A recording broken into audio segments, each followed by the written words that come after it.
Welcome students. नया topic unit number 4 चल रही है अपनी डीएनए ब्लॉक।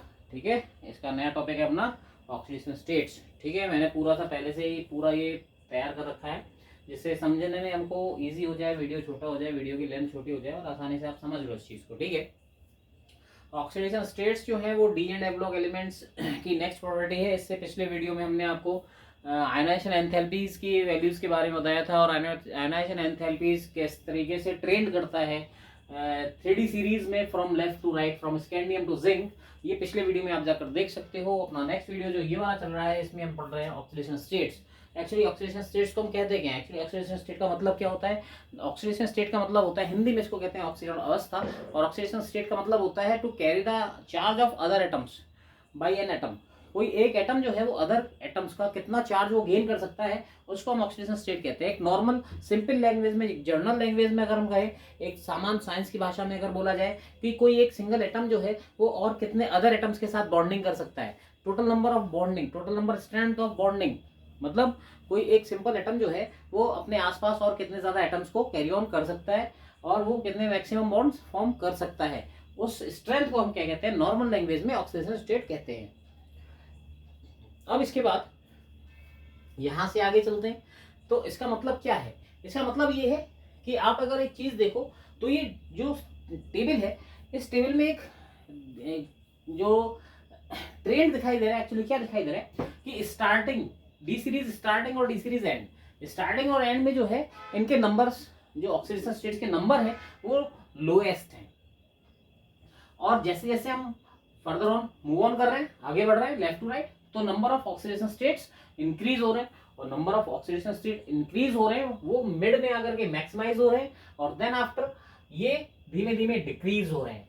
ठीक है, ये जो ट्रेंड है ये मैं आपको पिछले वीडियोस में क्लियर कर चुका हूं कि हमको एक मेन जो टॉपिक है, मेन जो चीज है जो हमको इस डी और ए ब्लॉक को समझना है, उसके लिए हमको मेन ट्रेंड जरूरी याद रखने हैं। और वो ट्रेंड में पिछले 2 वीडियोस में आपको अच्छी तरीके से समझा चुका हूँ, याद करा चुका हूँ, बता चुका हूँ कि वो ट्रेंड क्या है। वो ट्रेंड ये है कि जब भी हम डी सीरीज में लेफ्ट टू राइट मूव करेंगे तो वहां पर डी ऑर्बिटल्स में नंबर ऑफ इलेक्ट्रॉन्स, आप देखो डी ऑर्बिटल्स में नंबर ऑफ इलेक्ट्रॉन्स इंक्रीज हो रहे हैं। और नंबर ऑफ इलेक्ट्रॉन जब इंक्रीज होते हैं डी ऑर्बिटल्स में तो पहले वो इंक्रीज होते हैं अनपेयर्ड इलेक्ट्रॉन्स।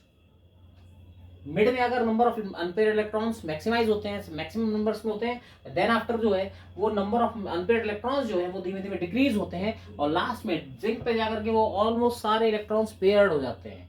तो ये जो एक ट्रेंड है, ये ट्रेंड जो है ये फॉलो करता है इसमें, और इसी ट्रेंड के थ्रू ये ऑक्सीडेशन स्टेट्स जो है वो वेरी करती हैं। इसीलिए बोला जाता है कि जो डी ऑर्बिटल या जो डी एंड आई ब्लॉक के एलिमेंट्स हैं वो वेरिएबल ऑक्सीडेशन स्टेट्स शो करते हैं। वेरिएबल का मतलब है ज्यादा, एक से ज्यादा ऑक्सीडेशन स्टेट्स शो करते हैं। अब यहाँ पर बात यह है कि स्कैंडियम +3 शो कर रहा है, जिंक +2 शो कर रहा है। क्यों कर रहा है? एक्चुअली यहाँ पर देखो कि स्कैंडियम जो है वो 3 इलेक्ट्रॉन लूज करके इजीली +3 ऑक्सीडेशन स्टेट गेन करेगा, इसीलिए ये +3 को सेटिस्फाई रहता है क्योंकि स्कैंडियम का कॉन्फ़िगरेशन जो है वो AR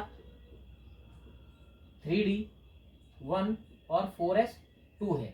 अब यहाँ पर AR 3D1 4s2 है और जब ये 3 पॉजिटिव गेन कर लेगा तो यहाँ पर इसका कॉन्फ़िगरेशन कितना रह जाएगा? केवल AR रह जाएगा। मतलब क्या है, यहाँ पर 3D में कितने इलेक्ट्रॉन्स हो जाएंगे? यहाँ पर 3D में 0, 4s में 0। मतलब इसका कॉन्फ़िगरेशन किसके इक्विवेलेंट हो जाएगा? इसका कॉन्फ़िगरेशन हो जाएगा AR, आर्गन के इक्विवेलेंट हो जाएगा। तो आर्गन के इक्विवेलेंट हो जाएगा, इसका मतलब ये इनर्ट गैस कॉन्फ़िगरेशन हो जाएगा। इनर्ट गैस कॉन्फ़िगरेशन हो गया तो स्टेबल हो गया, इसीलिए ये कौन सी ऑक्सीडेशन स्टेट शो करता है?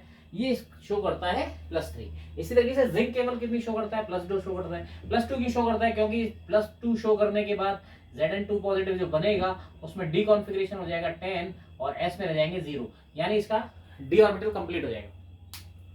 D10 कंप्लीट करके ये फिनिश हो जाएगा। इसको टेंशन नहीं है।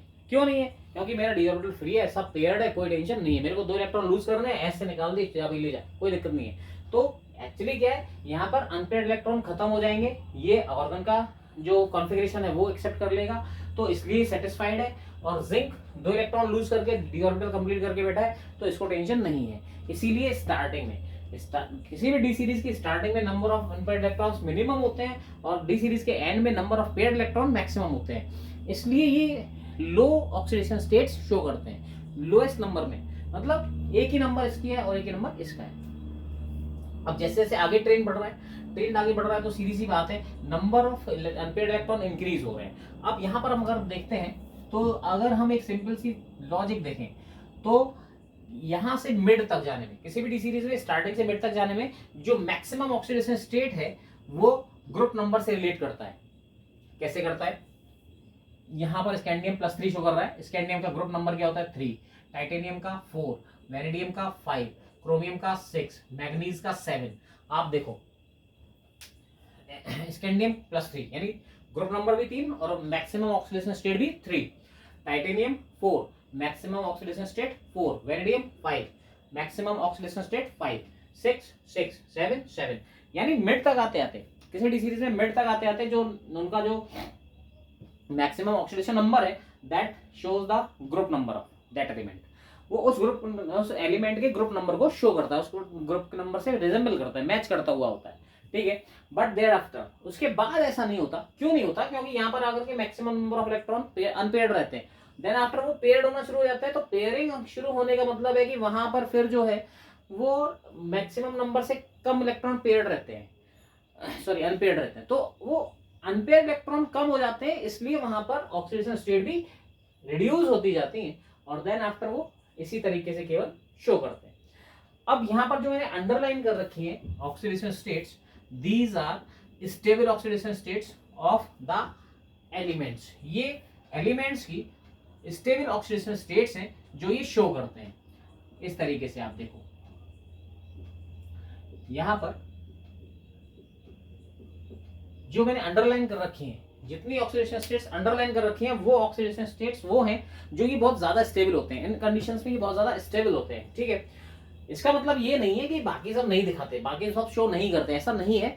बाकी सब भी शो करते हैं बट उनकी स्टेबिलिटी कंपैरेटिवली इनसे कम होती है। यानी अगर कोई कंपाउंड यानी कोई एलिमेंट जो है इस ऑक्सीडेशन स्टेट, जैसे मैग्नीज है वो +2 और +7 के कंपाउंड बना रहा है, these compounds are more stable than the compounds of oxidation state of +3 +4 +5 +6।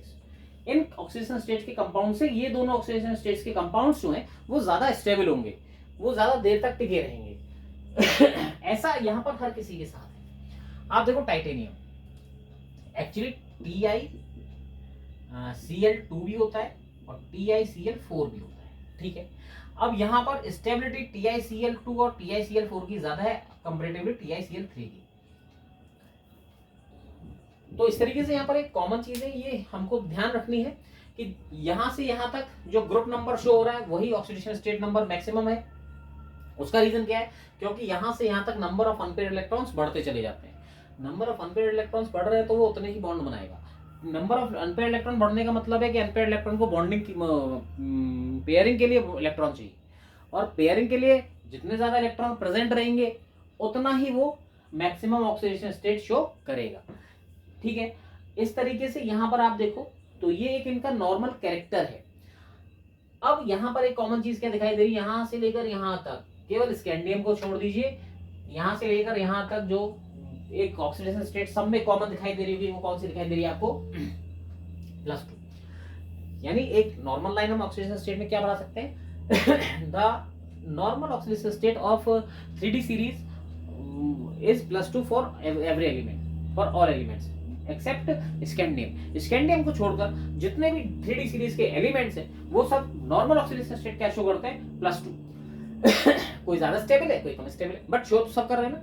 Copper भी आप देखो, अब यहां पर आपको क्या एक्सेप्शन दिखाई देगा कि सर आपने कॉपर में गलत लिखा है। क्यों गलत लिखा है? कि कॉपर अगर एक इलेक्ट्रॉन लूज करता है, कॉपर अगर एक इलेक्ट्रॉन लूज करेगा तो कॉपर पॉजिटिव बनाएगा और इसका कॉन्फ़िगरेशन हो जाएगा 3d10 एंड 4s0, ठीक है। अब आप बोलोगे सर कॉपर पॉजिटिव बना रहा है तो 3d10 हो गया, और सर आप कह रहे हो कि Zn का 3d10 स्टेबल है तो कॉपर का नहीं होगा क्या? वो +2 कैसे शो कर लेगा? बेटे लाल आप यहाँ पर कोई एक कंफ्यूजन कर रहे हो, कंफ्यूज अपने आप हो रहे हो। मैंने पहले बताया था कि यहाँ पर कॉपर जो है वो D में 10 कर रहा है, पर वो D में 10 कर कहाँ से रहा है? एक्चुअली कॉपर का जो नॉर्मल कॉन्फ़िगरेशन है वो क्या होना चाहिए? वो होना चाहिए 3d9 4s2। आप देखो निकेल का और जिंक का देखो, निकेल के बाद जो D8 है वो यहाँ क्या होना चाहिए? D9 होना चाहिए, D9 होना चाहिए और 4s2 होना चाहिए, ये नॉर्मल होना चाहिए। अब निकेल के बाद ये बदतमीजी तो कर रहा है ना, क्यों कर रहा है? क्यों? इसको तो अपना डी कंप्लीट करना है, डी कंप्लीट करना है, तो डी कंप्लीट अपने आप कर रहा है क्या? नहीं कर रहा। वो कहाँ से कर रहा है? वो कर रहा है 4s से। भाई 4s का ही तो इलेक्ट्रॉन उसने अट्रैक्ट करा है, और 4s के इलेक्ट्रॉन को अट्रैक्ट करके कहाँ रख लिया उसने? डी में रख लिया। एक्चुअली वो डी का खुद का इलेक्ट्रॉन नहीं है, जो 10वां इलेक्ट्रॉन 10th इलेक्ट्रॉन जो है वो डी का खुद का नहीं है, वो एस से उसने बोरो कर रखा है। अब किसी को अगर चाहिए, कोई अगर एटम आता है कि साहब मेरे को बॉन्ड बनाना है, मेरे को इलेक्ट्रॉन चाहिए और 2 इलेक्ट्रॉन चाहिए, तो कॉपर बोलता है भाई एक 4s से ले जा मेरे पास से, दूसरा नहीं है। तो 4s वाला कहता है साहब मेरे पास 2 थे, एक डी वाले ने ले लिया है। तो वहां से क्या करता है वो कि तेरे लट्ठे पे दम है तो भैया ले जा। तो कहने का मतलब क्या है कि वो डी को अपना दूसरा इलेक्ट्रॉन लूज करना पड़ता है, जो उसने कहां से ले रखा है? 4s से एक्सेप्ट कर रखा है। इसीलिए कॉपर को दूसरा इलेक्ट्रॉन लूज करना पड़ता है। कंपैरेटिवली वहां एनर्जी ज्यादा नहीं पड़ती, क्योंकि सेकंड इलेक्ट्रॉन निकलेगा किससे? D10 से, जो कि कंपैरेटिवली स्टेबल कॉन्फ़िगरेशन है। हालांकि उसके लिए ऊर्जा एनर्जी ज्यादा देनी पड़ती है, लेकिन कॉपर को छोड़ना पड़ता है इलेक्ट्रॉन। क्यों छोड़ना पड़ता है? क्योंकि उसके पास डी में खुद के कितने इलेक्ट्रॉन है? 9 इलेक्ट्रॉन है, और वहीं पर सेटिस्फाई है। D10 उसने कर लिया है, पर वो अपने आप नहीं हुआ है, उसने एक्स्ट्रा एनर्जी लगा करके खर्च करके एस के इलेक्ट्रॉन को एक्सेप्ट कर रखा है। अब एस का इलेक्ट्रॉन जब कोई लेने आएगा तो डी को छोड़ना पड़ेगा। इसीलिए आप देखो कॉपर के एलिमेंट्स जो होते हैं उसमें उसकी +2 ऑक्सीडेशन स्टेट ज्यादा स्टेबल होती है। ठीक है, तो ये यहाँ पर ऑक्सीडेशन स्टेट का कुछ नॉर्मल ट्रेंड था। क्या ट्रेंड था? सीधी सी बात है, डी सीरीज में जब भी हम लेफ्ट टू राइट चलेंगे तो वहां पर number of electrons, unpaired electrons mid तक इंक्रीज होते हैं, देन आफ्टर वो डिक्रीज होते हैं, और after mid of D series number of unpaired electron decrease और number of paired electron increase. उससे क्या होता है? मिड से बीच में आने तक, सॉरी स्टार्ट से मिड तक आने पर, बीच में आने तक जो अनपेयर्ड इलेक्ट्रॉन है मैक्सिमाइज होते हैं, और वहां पर जो maximum number of oxidation states हैं वो उसके ग्रुप नंबर से रिजेंबल करती हैं। आगे जाने पर इनके ऑक्सीडेशन स्टेट्स डिक्रीज होती है, क्योंकि number of unpaired electron decrease होते हैं। Fe में आप देखो +6 तक है। एक्चुअली क्या है? Fe में +2 शो करता है, +3 +2 शो करेगा, s के इलेक्ट्रॉन रिलीज कर देगा। +2 करने पर Fe +2 करेगा तो 3d 6 हो जाएगा, 4s 0 हो जाएगा। एक और रिलीज करता है तो ये बनाता है Fe3 पॉजिटिव, यानी d में कितने हो गए? 5 हो गए। ठीक है, 4s में 0 हो गए। ये इसका +3 ऑक्सीडेशन स्टेट का शो करने का तरीका है। +4 कब शो करता है? +4 जब वो शो करता है जब 3d6 में होते हैं इलेक्ट्रॉन और 4s 2 होता है। अब d में 6 है तो 4 अनपेयर्ड है, यहाँ पर ये +4 में आ जाता है, ये 4 अनपेयर्ड को पेयर्ड कर देता है, बट बहुत रेयर है। +4 और +6 बहुत रेयर होता है। इतना स्टेबिलिटी नहीं होती। मैंने बताया ना, जो अंडरलाइन इसमें मैंने शो कर रखे हैं, जो अंडरलाइन ऑक्सीडेशन स्टेट्स हैं वो ज्यादा स्टेबल है, बाकी सब लो स्टेबल है। इसीलिए यहाँ पर आप देखो मेनली स्टार्टिंग से एंड तक तो maximum number of unpaired electron वो ज्यादा स्टेबल है, लेकिन बाद में आने पर वो उनकी स्टेबिलिटी +2 और +3 पर रह जाती है। ठीक है, तो ये यहाँ पर ऑक्सीडेशन स्टेट्स का ट्रेंड्स है। इसके बाद हम बात करेंगे नेक्स्ट टॉपिक की, जो हम जो स्टडी करेंगे, जो हम पढ़ेंगे, इसके बारे में डिस्कशन करेंगे नेक्स्ट वीडियो में। ठीक है, एक एक करके इनके जो टॉपिक्स हैं उनको क्लियर करते जाएंगे, और छोटे छोटे टॉपिक में क्लियर करेंगे तो जल्दी समझ में आएगा, इजी रहेगा। ठीक है, तो नेक्स्ट टॉपिक में हम इनके इलेक्ट्रोड पोटेंशियल्स के ट्रेंड्स को फॉलो करेंगे, डिस्कशन करेंगे। और अगर यहाँ तक कोई दिक्कत आती है तो प्लीज़ कमेंट सेक्शन में आइए और कमेंट कीजिए, करके बताइए। और अगर सही लग रहा है आपको पढ़ने में, दिक्कत नहीं आ रही है, तो प्लीज़ चैनल को सब्सक्राइब कीजिए और वीडियो को शेयर कीजिए जितना आप कर सकते हैं, पर उसको कीजिए जो लेवल का है। लेवल का मतलब है अपने घर वालों को मत शेयर कीजिएगा, पता चले शेयर करके ख़त्म हो जाए। ठीक, मिलते हैं अपने नेक्स्ट वीडियो में। Good bye.